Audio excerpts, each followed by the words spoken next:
Hi, this is Shankar Pratap Singh and you are watching SPS Film on YouTube channel. आज हम बात कर रहे हैं कि मिथुन राशि वालों के लिए अप्रैल का मंथ कैसा जाएगा।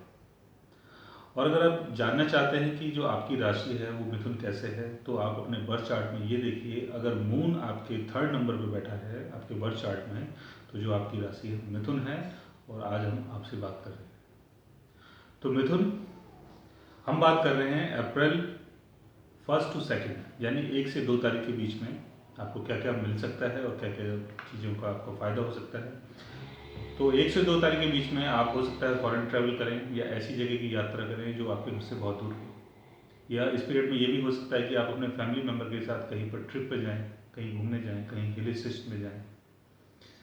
दूसरा, इस पीरियड में आपको मॉनेटरी गेन भी हो सकता है, क्योंकि जो मंगल है वो आपके 11th हाउस से गोचर कर रहा है। तो इस पीरियड में हो सकता है कि आपको मॉनेटरी गेन हो, अपने फ्रेंड सर्कल से गेन हो। वीनस जो है वो आपके 12th हाउस का लॉर्ड है और 10th हाउस में आ गया है, तो हो सकता है कि बाहर की चीज़ों से आपको मॉनेटरी गेन हो जाए, किसी डील से आपको मॉनेटरी गेन हो जाए, किसी इंपोर्ट एक्सपोर्ट के काम से आपको मॉनेटरी गेन हो जाए। मरकरी जो है वो 11th हाउस से गोचर कर रहा है, तो हो सकता है कि आप कोई एफर्ट लगा रहे हैं बहुत दिनों से जहाँ से आपको कुछ बेनिफिट हो सकता है, तो वो जो टाइम है वो अब आ चुका है। तो आप जो भी एफर्ट लगा रहे हो उससे आपको भी मॉनेटरी गेन हो सकता है। तो 1 से 2 तारीख के बीच में फाइनेंशियली आप बहुत ज़्यादा स्ट्रॉन्ग रहेंगे।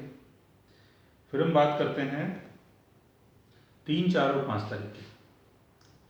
3, 4 और 5 तारीख के बीच में आप अपने चेहरे के ऊपर या अपनी फिजिक के ऊपर हो सकता है बहुत ज़्यादा ध्यान दें।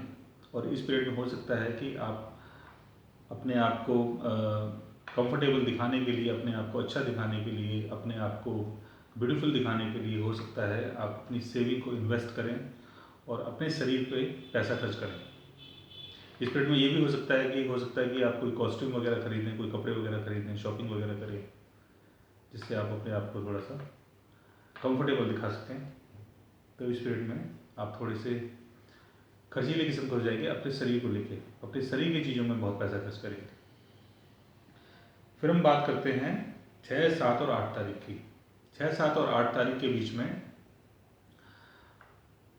आप बहुत ज़्यादा कंफर्टेबल फील करोगे अपनी फैमिली मेम्बर को लेके, और आप बहुत ज़्यादा कंफर्टेबल फील करोगे अपनी सेविंग को लेके। इस पीरियड में आप अपने फैमिली मेम्बर के साथ टाइम स्पेंड करोगे, आप अपने घर में टाइम स्पेंड करोगे, अपने चाइल्डहुड फ्रेंड के साथ टाइम स्पेंड करोगे। तो ये जो टाइम है ये बहुत ज़्यादा पीसफुल रहेगा आपके लिए।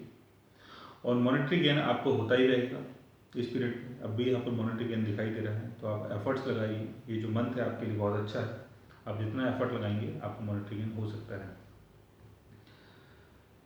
फिर हम बात करते हैं 9, 10 और 11 तारीख के बीच में। 9, 10, 11 तारीख के बीच में हो सकता है कि जो आपकी भागदौड़ है वो काफ़ी बढ़ जाए, चीज़ों के पीछे आप बहुत ज़्यादा भागें, क्योंकि मून और राहु का कॉम्बिनेशन हो रहा है, वो भी थर्ड हाउस पे। तो इस पीरियड में हो सकता है बहुत ज़्यादा भाग दौड़ करें, बहुत ज़्यादा मिलना मिलाना करें, सेल्स एंड मार्केटिंग में बहुत ज़्यादा बिजी रहें, या ऑफिशियल वर्क में बहुत ज़्यादा बिजी हो सकते हैं इस पीरियड में। तो ये जो टाइम है थोड़ा सा आप बिजी रहेंगे इस टाइम। फिर हम बात करते हैं 12, 13 और 14 तारीख की। 12, 13 और 14 तारीख के पीरियड में आप अपने चिल्ड्रन के साथ, अपने रोमांटिक पार्टनर के साथ आप टाइम बिताना चाहिए। आप उनके साथ हो सकता है डेटिंग पे जाएं, या हो सकता है अपने बच्चों के साथ कहीं पर घूमने चले जाएं, किसी फन से संबंधित जगह, किसी पार्क वार्क में, या किसी ऐसी जगह जहां आपके बच्चे जो हैं वो फन से संबंधित चीज़ों को यूज़ करें और आप उनके साथ टाइम स्पेंड करें।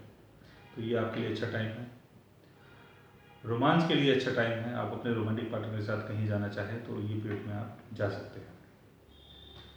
फिर हम बात करते हैं 15, 16 और 17 तारीख की। 15, 16 और 17 तारीख के बीच में हो सकता है कि जो आपका पैसा है वो बीमारी में खर्च हो। इस पीरियड में हो सकता है आपके फैमिली मेम्बर में से कोई बीमार हो सकता है, आपके जो घर के जो हो सकता है आपके पेरेंट्स में से कोई बीमार हो सकता है, या स्पेशली आपकी मदर बीमार हो सकती हैं इस पीरियड में। तो थोड़ा सा हेल्थ का ध्यान रखिए। और इस पीरियड में आपको पेट से संबंधित कोई बीमारी हो सकती हैं, तो खाने पीने की चीज़ों में थोड़ा सा ध्यान रखिए। और अगर आपका कोई कोर्ट मैटर चल रहा है तो इस पीरियड में हो सकता है कि आपका पैसा खर्च हो, किसी लड़ाई झगड़े में आपका पैसा खर्च हो सकता है।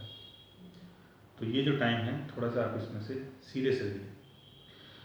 बट इसमें एक चीज़ और भी दिखाई दे रही है कि फॉरेन से अगर कोई आपका कनेक्शन है तो वहाँ से आपको मॉनेटरी गेन हो सकता है, या अगर आपके कोई बड़े भाई हैं तो उनका कोई फॉरेन ट्रैवल भी हो सकता है, फॉरेन ट्रिप हो सकता है, तो वो स्पीड में बाहर जा सकते हैं। क्योंकि जो मंगल है वो ट्रांजिट हुआ है आपके टॉरस राशि में, 15 से 17 तारीख के बीच में मंगल जो है टॉरस राशि में ट्रांजिट हुआ है, और जो सन है वो आपके मेष राशि में ट्रांजिट हुआ है कुंडली के 11th हाउस में। तो आप जो भी एफर्ट्स लगाएंगे आपको उससे मॉनेटरी गेन होगा इस पीरियड में बहुत ज़्यादा। तो आप फिर हम बात करते हैं 18, 19 और 20 तारीख की। 18, 19 और 20 तारीख के बीच में आप थोड़ा सा डिप्रेशन महसूस करेंगे, और थोड़ा सा आप काम को लेके बहुत ज़्यादा बर्डन महसूस करेंगे। आप इस पीरियड में बहुत ज़्यादा अपने आप को रिस्पॉन्सिबल महसूस करेंगे। तो इस पीरियड में आप भगवान शिव को जल दीजिए, तो हो सकता है कि जो आपके अंदर जो टेंशन हो रही है, जो टेंशन फ्रस्ट्रेशन चल रही है, उससे आपको थोड़ा सा मुक्ति मिले। फिर हम बात कर रहे हैं 21, 22 और 23 तारीख के बीच में। 21, 22 और 23 तारीख के बीच में आपको सडनली कोई लॉस हो सकता है, या हो सकता है कि आप किसी को पैसा देने और वो पैसा आपका डूब जाए, आपको पता चले कि जिसको आपने पैसा दिया वो पैसा आपको ना मिले, या कोई चीज़ आपकी खो सकती है। जो भी चीज़ आप मान लो आपके पास कोई वैल्यूबल कोई एसेट्स हो सकता है वो कहीं पर खो जाए, कहीं पर डिस्ट्रॉय हो जाए। तो आप अपने एसेट्स का ध्यान रखिए। और अगर आप इस पीरियड में अगर आप अपने नेटवर्क सर्कल में अगर आप कुछ बेनिफिट देखना चाहते हैं या करना चाहते हैं तो ये आपके लिए अच्छा पीरियड है। आप अपने नेटवर्क सर्कल से बेनिफिट और गेन उठा सकते हैं और फ़ायदा उठा सकते हैं। फॉरेन ट्रैवल के लिए अच्छा टाइम है। फिर हम बात करते हैं 24, 25 और 26 तारीख की। 24, 25, 26 तारीख के बीच में आप बहुत ज़्यादा कंफर्टेबल फील करेंगे अपने काम को लेके, और ये भी हो सकता है कि आप कहीं पर, जैसे आप कहीं जॉब कर रहे हैं या कहीं काम कर रहे हैं, जो भी आपका वर्क एनवायरनमेंट है, तो हो सकता है वहाँ पर आपका किसी लविंग पार्टनर के साथ आपकी मीटिंग हो, मुलाकात हो, या जिसको आप बहुत दिनों से ढूंढना चाह रहे थे, हो सकता है वो आपकी लाइफ में आ जाए। तो ये जो पीरियड है बहुत अच्छा है, क्योंकि यहाँ वीनस और मून का कॉम्बिनेशन हो रहा है कुंडली के 10th हाउस में। तो हो सकता है आपको अपने वर्क फील्ड में आपका कोई लविंग पार्टनर मिल जाए। So best of luck. फिर हम बात करते हैं 27, 28, 29 और 30 तारीख के बीच में। 27, 28, 29 और 30 तारीख के बीच में आप थोड़े से एग्रेसिव किस्म के हो जाएंगे। आपको हो सकता है गुस्सा आ जाए।